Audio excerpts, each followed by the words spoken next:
नमस्ते। विरासत कार्यक्रम में आप सब लोग के शानदार स्वागत करत हैं जा। आज एगो ऐसन कहानी के बारे में बताब जा जोन बहुत दिलचस्पी और सुंदर बा। चल किरण जानकी से सुनी जा। नमस्ते। जैसे सब कोई जाने ला जा, हमने हमेशा से खिस्सा सुनने आ रहे जा। छोटा से लेके बड़ा ले हमने खिस्सा सुनने है जा। शुरू में खिस्सा के ओकर रूप दूसर रहल, बैठ के बड़ा आदमी से खिस्सा सुनत रही जा, लेकिन आगे चल के ये खिस्सा किताब के रूप ले लेलक और फिर टीवी पर भी विक्रम बेताल के कहानी में पंचतंत्र के ही खिस्सा रहल। तो आज खिस्सा सुनब जा आप्रवासी घाट पर राजा के।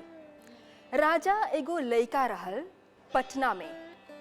ऊ लइका एक दिन सांझ के जब ओकर बाबा थके मांदे घरे अइलन त बाबा से पूछलन, बाबा तू काहे इतना थकल लगत हवा, का भइल? तब बाबा बोलक, राजा आज एगो खबर बा सुनावे के। असल में बात ई बा कि हमनी एगो लंबा सफर पर निकलत है जा। तब राजा बोलक, कहाँ जाब सा बाबा? तब बाबा बोलन, राजा हमनी जाब सा मॉरिशस। राजा पूछलक, मॉरिशस का है बाबा? तो ऊ बोलन, मॉरिशस एगो देश है बहुत दूर। तो ऊ पूछलन, त कौन चीज में जाब सा बाबा? रेलगाड़ी में? बाबा बोलन, नहीं, ई देश इतना ले दूर बा कि हमने के परी समुंदर में जहाज लेके जाएके। राजा बहुत खुशी हो गए, बोलक, बाबा हम कबो समुंदर में नहीं गल है, कबो जहाज में नहीं गल है, हम बहुत खुशी है कि हम जाब सा। बाबा बोलक, बेटा बैठ, अच्छा से खाना खा, ई इतना ले खुशहाल एगो सफ़र नहीं रही, बहुत लंबा सफ़र रही। चाहे अच्छा से खाई पिए के, चाहे जोर आने के दे में, काहे कि बहुत थक जाब सा, इतना ले लंबा सफ़र रही। अच्छा से खा पिया और आराम से सुता। लइका खा पी के जब ऊ रात के अपन खटिया पर लेटल, ओके नींद नहीं आवे। लइका सोचते रगल कि मॉरिशस का है, कैसन ऊ देश रही, का करब सा हुआ पर। यहाँ तक कि जब ओके नींद भी लग गल तो नींद में ओके सपना आल कि एगो घोड़ा में उ लोग उड़ के जाता मॉरिशस। यूनिकॉर्न जाने ला जाना, तो ओके सपना में उ यूनिकॉर्न आल। अब बिहाने माँ बोलक, अब चाहिए हमनी के तैयारी करे के, काहे कि एगो लंबा सफ़र बा, ढेर सामान तो नहीं सकब सा ले जाए, लेकिन एक आध गो ही चीज चाहे हमनी के बटोरे के और एगो मोटरी बना के हमनी ले जाब सा अपन संगे।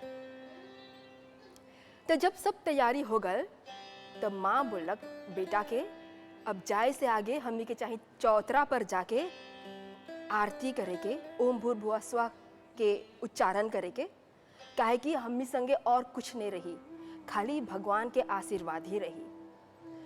प्रार्थना करलन जा और गांव में जितना बड़ा लोग रहलन जा उ लोग के पाँव छूलन जा, आशीर्वाद लेलन जा, नमस्ते बोल के निकलन जा हुआ से। बाबा बोलक, पटना से चाहे सबसे आगे कलकत्ता जाए के। कलकत्ता में उ लोग पहुँचलन जा भवानीपुर, कैसे यहाँ आप्रवासी घाट बा, हुआ के जो डिपो रहल ऊ रहल भवानीपुर। तो हुआ पर राजा बैला हला इतना बड़ा बड़ा जहाज देखता, तो उ जाने खोजता कौन जहाज में उ लोग जयन जा।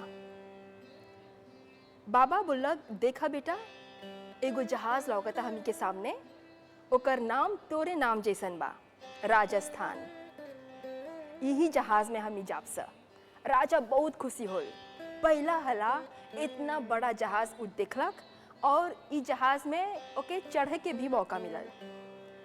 और जैसे ही उ जहाज में चढ़ल ऊपरे से उ खुशी हो गल, बोलता है, बाबा अब हमनी यहाँ से समुंदर के नज़ारा दिखले जाब सा। बाबा बोला, नहीं बेटा, है जहाज अभी खचाखच भर जाए, अभी थोड़ा अब समुंदर नहीं लौकी फिर से, बस कि हमी बीच में रहब सा जहाज के। जहाज 3 गो पाँची में विभाजित रहल, तो जितना सफ़र करे होला हवन जा मुसाफिर, उ लोग के चाहिए बीच में जाके अपन जगह लेवे के।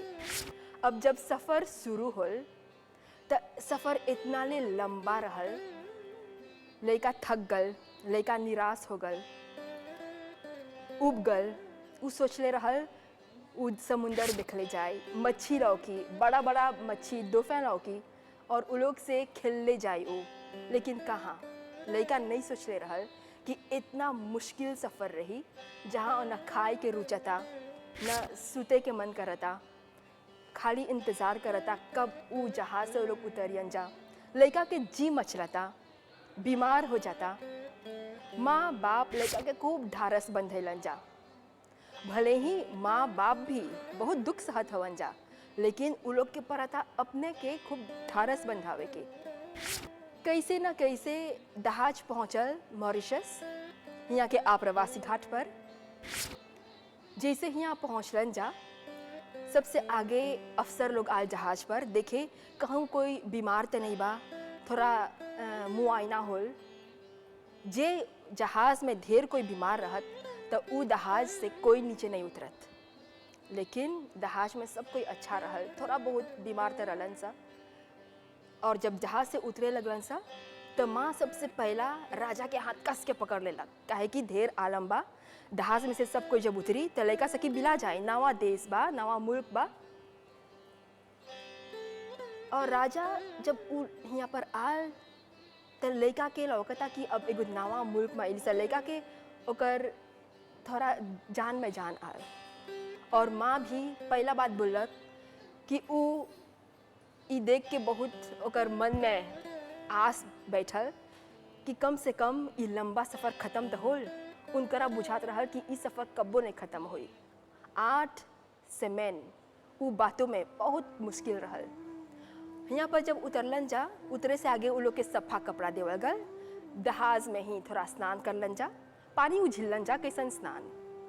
और यहाँ जब अइलन जा, माँ बाप तो एकदम आधा पेट खैले हवन जा। लड़का के अच्छा से रखे खातिर पूरा अपन शक्ति ऊर्जा लगा देले हवन जा। यहाँ पर आराम करे बैठलन जा। लेकिन लड़का तो लड़का हा, अब बातों में से यहाँ पर उतरल था। अब लड़का खुशी हुआ था देखे कि कौन चीज कहाँ बा। पहला उ पहुँचल एगो रसोई में, काहे कि आप्रवासी घाट के ऊपरे ही में जेबा तो देखबा एक जगह रसोई रहल जहाँ उ लोग के खाना बनी। राजा गल देखा था बड़ा बड़ा डेग में खाना पकता। तो हुआ के जो अफसर लोग रहन सा ओके भगैलन सा। तो लड़का भाग के गल अपन माँ हिया। माँ बोलक अब ढेर खेले कूदे के नहीं, चाहे सफ़र से थकल हवन सा, चाहे सुते के।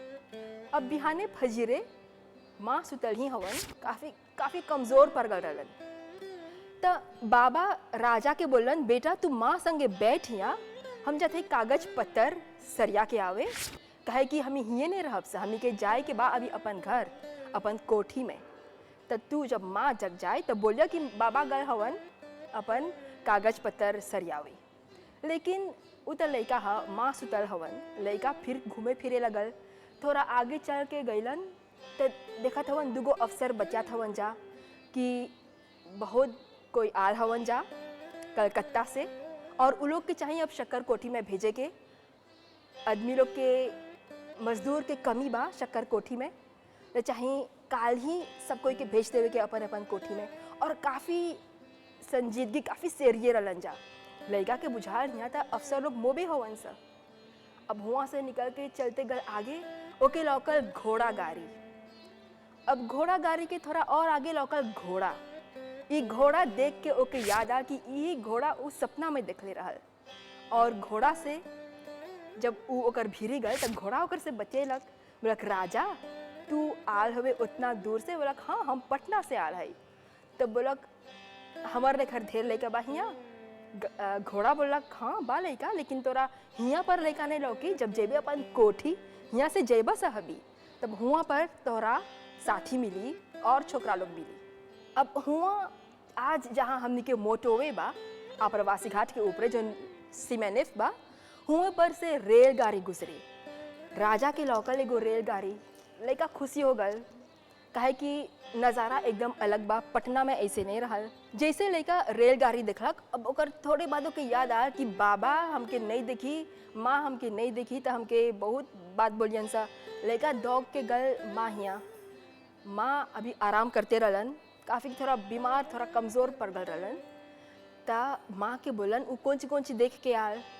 वही बखत बाबा भी चलाल, सब कागज सरिया के अपन एग्रीमेंट पर अंगूठा लगा के, मतलब कि जे एग्रीमेंट पर अंगूठा लगेला उ बनल गिरमिटिया। यही खातिर यहाँ पर जब जितना कोई आवे अपन एग्रीमेंट पर अंगूठा लगावत रहलन सा। यही खातिर उ लोग के नाम उ लोग ही डाल देलन सा गिरमिटिया। जेकर जेकर कागज हो गल उ बन गल गिरमिटिया। अब हियाँ से उ लोग के चाहत जाए के अपन कोठी, हियाँ से कोठी जाए के ना रेलगाड़ी बा, न घोड़ा गाड़ी, न जहाज। हियाँ से एगो दूसर सफ़र शुरू होवे। हियाँ से चल के चाहत कोठी जाए के। लड़का के मुँह फिर से सुखा गल। माँ बाप खूब ओकर ढारस बंधैलन सा।